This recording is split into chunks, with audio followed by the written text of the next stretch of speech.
If you had to define our first subject and his body of work in a single term, it would be versatile. For almost 50 years, audiences have become familiar with his iconic scores as they can be heard throughout concert halls, cinemas, and living rooms. He currently holds a record 24 Emmy nominations with 10 wins, additionally winning a Saturn Award, and was nominated for both a Grammy and an Oscar. His music has become equally loved in theme parks, creating some of the most memorable attraction themes of all time. Join us now as we celebrate the works of Bruce Broughton and ask, what's the score?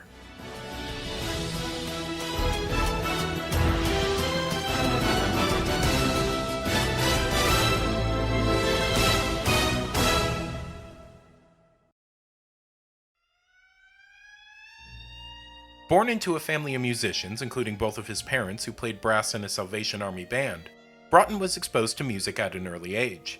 He began piano lessons at 7, and as he describes it, as a pianist I was a good reader, and most of what I knew musically was piano music. At the same time, however, I knew the Beethoven symphonies, a lot of Tchaikovsky, Rachmaninoff, and Gershwin, music that was melodic and harmonically pleasing to the ear. My musical taste at the time was pretty conventional. It was the equivalent to the level of the average concertgoer today. Yet despite his current status as one of the most prolific film composers of the modern era, music composition was not Broughton's original career choice.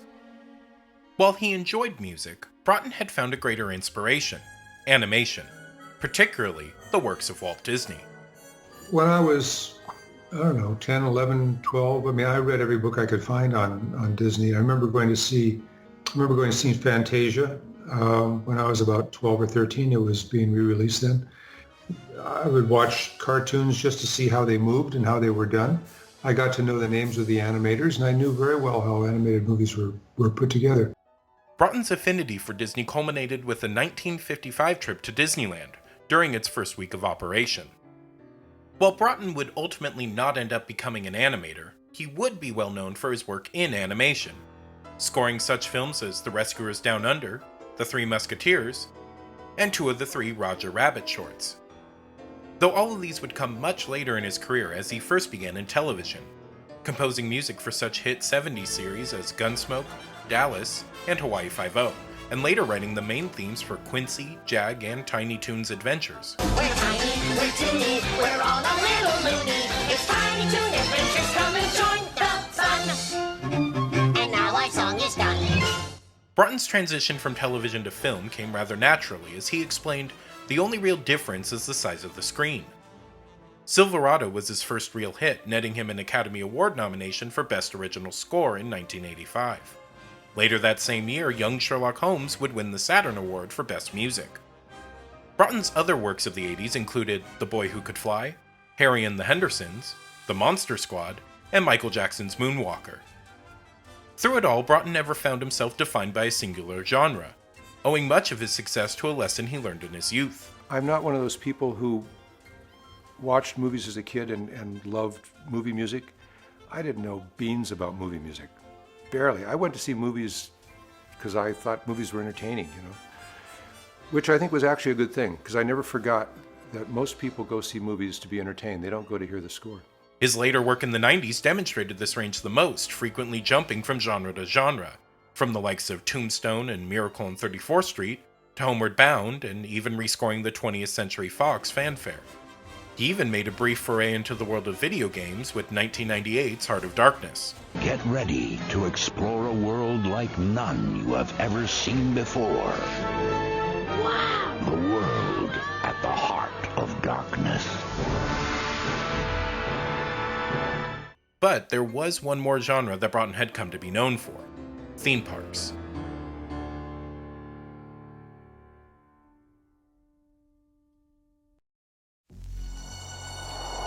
The 21st century begins October 1, 1982.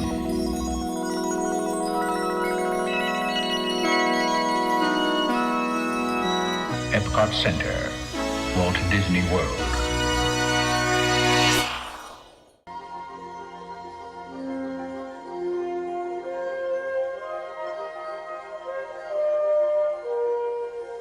Broughton's long-standing relationship with Disney began in 1989, when he was initially hired to compose the music for an upcoming film slated for Epcot's Wonders of Life Pavilion.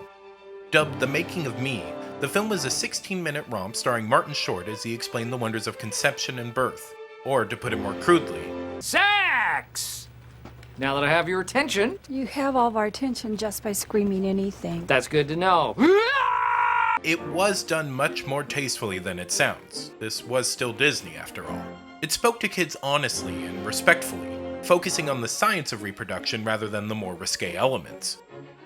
Still, those who frequently cite the 1940s story of menstruation as an example of dark Disney clearly have never seen The Great Sperm Race. What's going on? Haven't you heard? It's the big race. First one to find the egg gets to make a baby. And the rest of us? The film played to empty houses for the next 18 years until 2007 when it was replaced with another Broughton-scored film, Seasons of the Vine, which detailed the creation of a beverage that has led to the makings of many Me's. Seasons was transplanted from its original home as an opening day attraction in California Adventure, where just a short jaunt down the performance corridor, God, that park was so pretentious for something that included Superstar Limo, Broughton's work could also be heard in Golden Dreams. Hosted by Whoopi Goldberg, because everything was hosted by Whoopi Goldberg back then, the film taught the history of California through the eyes of its people. One of the most reverential attractions the Mouse has produced, it did not shy away from some of the darker moments of California's history. Go home! We don't want you here! We're taking our land! Greedy land grabbers! Go home! Go back to Japan where you belong!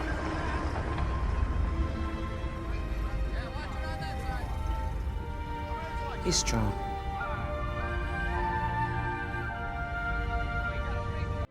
Broughton's score provided the right balance of solemnity and grandeur befitting a film of this nature, and remains one of its finest theme park examples to date. A staple for many elementary school field trips, Golden Dreams was eventually bulldozed in 2008 to make way for Ariel's Undersea Adventure. Though references to the attraction can still be found from time to time. Broughton also brought his talents to several 3D-based attractions, starting with Epcot's Honey, I Shrunk the Audience in 1994. What happened to you two?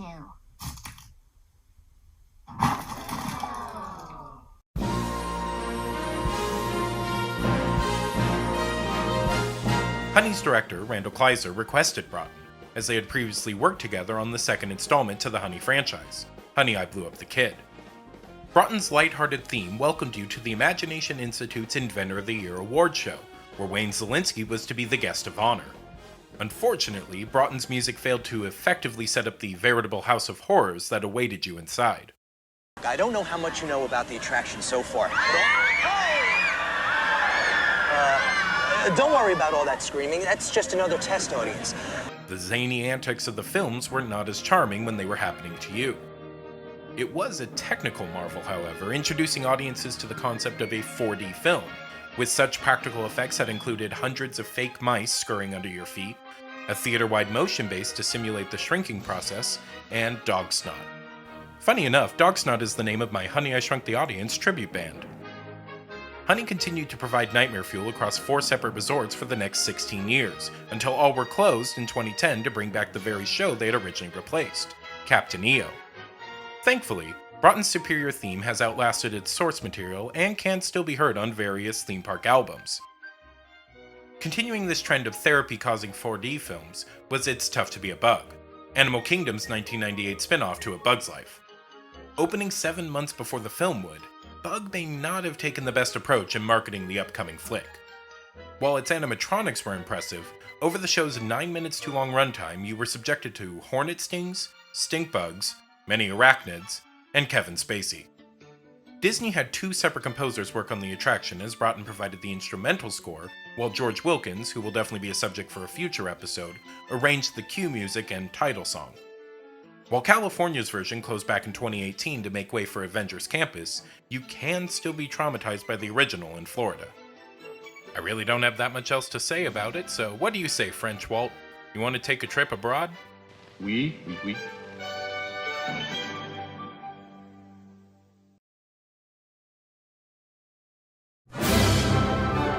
Going from 3D to 360 was Disneyland Paris's Le Visionarium. or for those who may be more familiar with its stateside counterpart, the Timekeeper. As the name suggests, Timekeeper was a whirlwind journey through time, becoming the first Circle Vision attraction with a narrative and animatronics. The attraction featured Jules Verne and H.G. Wells, whose time-traveling experience thankfully goes a little better than his previous attempt, as they were the primary inspirations for Paris's Tomorrowland equivalent, Discoveryland. The American iteration starred Robin Williams and Rhea Perlman as the titular Timekeeper, and his invention, the time-traveling camera, Nine-Eye, who took Jules Verne through a variety of great moments of history. But just the American parts. Surprisingly, no. The original film was deemed so Eurocentric that several scenes were reshot or removed entirely for the American duplicate. What journey is complete without a brief moment in the English countryside with someone named Trevor? Hello, Trevor! Take care! There was even a contractual obligation to include several notable French pieces of music in the original that were also absent in the American translation. Bizarrely enough, this led Disney to ask Broughton to compose separate scores for each version.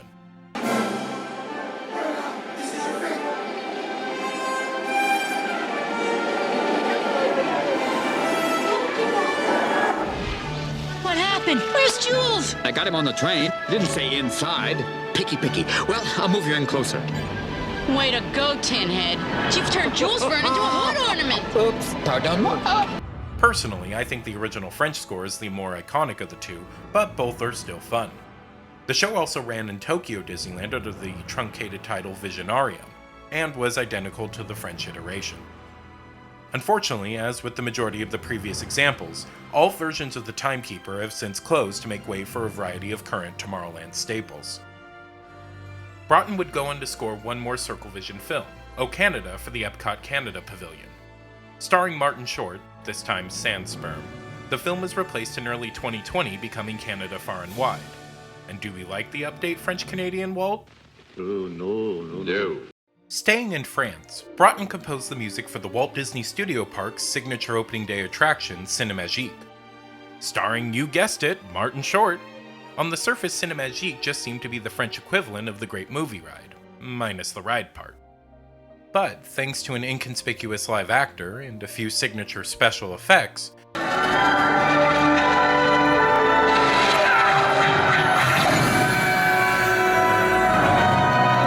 it became an engaging love letter to the magic of cinema. The score put Broughton's cinematic versatility on full display as it traversed a century of movie making over a brief 25 minutes. It also showcased several famous film motifs that were interwoven with the attraction's own original score, which in turn was primarily inspired by the classic French film, The Umbrellas of Cherbourg.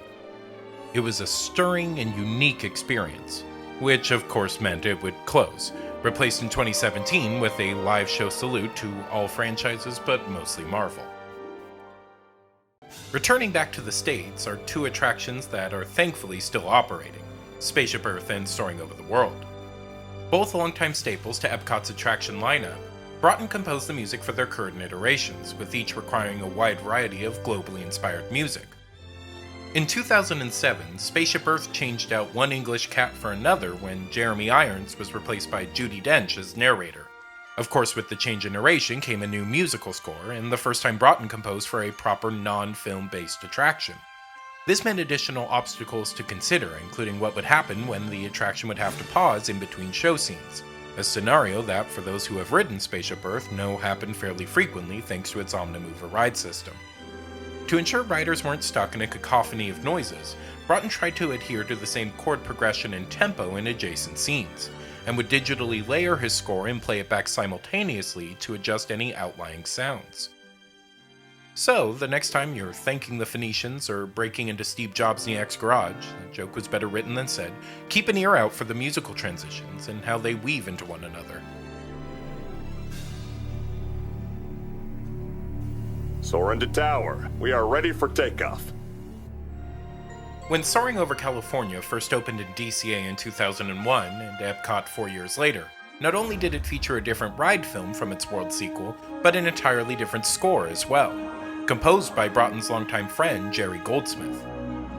While Goldsmith's career will certainly be featured in a later episode, I did want to mention a brief story concerning the emotional weight his iconic score carried. Allegedly, after Goldsmith himself experienced the attraction for the first time, he was brought to tears and stated it was from the joy of seeing his two loves, music and flying, married into the perfect attraction. Goldsmith wasn't alone in his response, as Soarin' quickly became one of the most beloved attractions on both coasts, with frequent bursts of applause heard after every 5-minute flight. This made it that much more daunting when Broughton was asked to compose the follow-up experience, as Goldsmith had sadly passed away in 2004. Often citing Goldsmith as one of his greatest inspirations, Broughton decided the best thing to do with the iconic Soaring theme was to leave it untouched as much as possible, and instead build upon it as needed. Opting to perform the main theme in the styles of the various locales that appeared in the film, Broughton managed to evoke a global sensibility while still capturing the spirit of the original. His work on Soaring even directly led him to score Flying Dreams, a technologically similar attraction for PortAventura's Ferrari Land, located in Spain near Barcelona.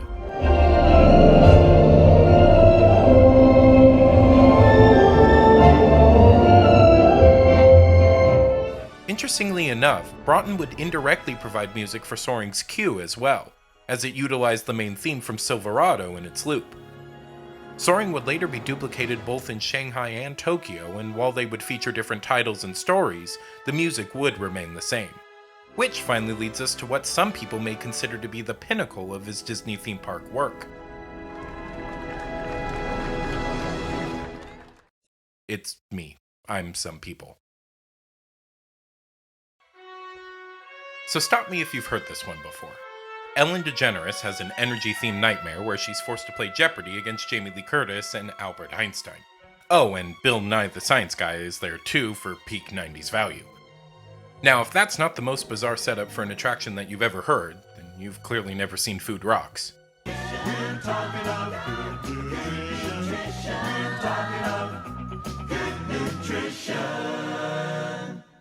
Yes, it's the Universe of Energy, or rather Ellen's Energy Adventure, the 1996 update of the opening day attraction.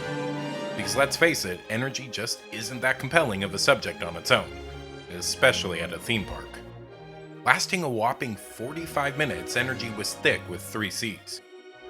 And the original concept stretched Epcot's theme of edutainment to the breaking point, leading to the 96 update.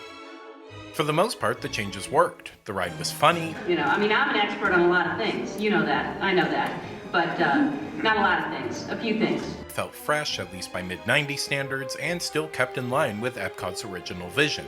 It went from a dull, energy-focused infomercial to a cinematic experience, lightly seasoned with fun energy tidbits. Let me get this straight. You brought me back billions of years so you could show me nothing? Sort of, but out of this nothingness, many scientists believe the universe was born. Must have been a big delivery room, huh? Nothing exceeding a surface-level explanation, but enough to make the creationists in the audience debate complaining to guest relations. Easily the highlight of the entire attraction, though, was Broughton's score.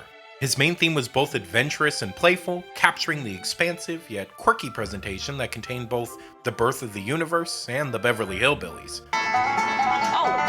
What is black gold, Texas tea, swimming pools, movie stars? What is the Beverly Hillbillies? What is oil? Not even to mention the actual ride portion through the dinosaur diorama that occurred 15 minutes into the attraction. Now eventually you do plan to have dinosaurs on your dinosaur tour, right? And incoming personal opinion warning, but I truly believe that this theme is one of the top 3 scores in all theme park musicdom. It's a Small World who? Space Mountain what? Soaring what? Actually, Soaring's pretty great, scratch that. But my point still stands, which is why it makes it that much more heartbreaking that opportunities to still hear this score in the parks have all but disappeared. Energy closed back in 2017, effectively killing the concept of a traveling theater in a day, for the upcoming Guardians of the Galaxy Cosmic Rewind roller coaster, which is set to open 2020 eventually. Ellen's main theme could still be heard in the Epcot entrance loop along with the original version's theme songs until that was replaced just a few weeks ago. Thankfully, the internet comes in clutch once again, and both the music and the attraction have been preserved for generations to come. So, what has Broughton been up to lately? Currently acting as the composer-in-residence at the University of North Texas's College of Music, Broughton has also recently taught at both UCLA and USC, his alma mater. Students of his include frequent horror composer Marco Beltrami and WandaVision and Frozen's Christoph Beck. Outside of teaching, he continues to dabble in various forms of media, most notably partnering with Seth MacFarlane, first on his solo album, and then composing the main theme for the Orville. While not as instantly recognized as his entertainment-based pieces, his concert work is equally extensive and continues to be performed around the globe. Masters of Space and Time is my personal favorite, though I do recommend listening to more as they're excellent at highlighting his personal musical expression. Bruce Broughton's scores remain some of the finest in all theme park history and are the reason why I chose him as our first subject. There's a level of sophistication and dimension that one would not initially expect to find in a genre where It's a Small World remains the most notable example. It's no coincidence that Broughton's work was primarily featured in film-based attractions. His cinematic sensibilities provide depth and gravitas to the larger-than-life stories one comes to a theme park to experience. His scores help validate an art form that is constantly maligned as too facile or perfunctory, as Broughton himself holds great respect for its creators. As he puts it, "I've often told people that theme parks and animation are the two jobs that are the most fun, partly because the composer is viewed as a real creative partner. The people you work with are very, very imaginative, prepared, and skilled. They know everything about the project down to the smallest detail." I hope his music will continue to be heard throughout the theme park world as the experiences within are richer for it. And as for any upcoming projects, I guess all I can say is, who knows what the future will hold.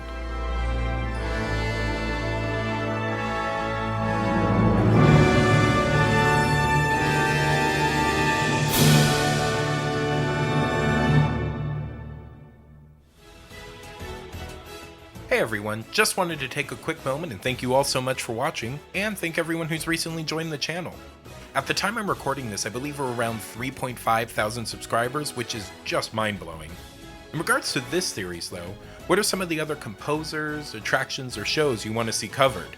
Be sure to comment below and let me know. And as always, if you enjoyed what you saw, feel free to give a like or subscribe if you want to see more, and be sure to tune in next time when we once again ask, what's the score?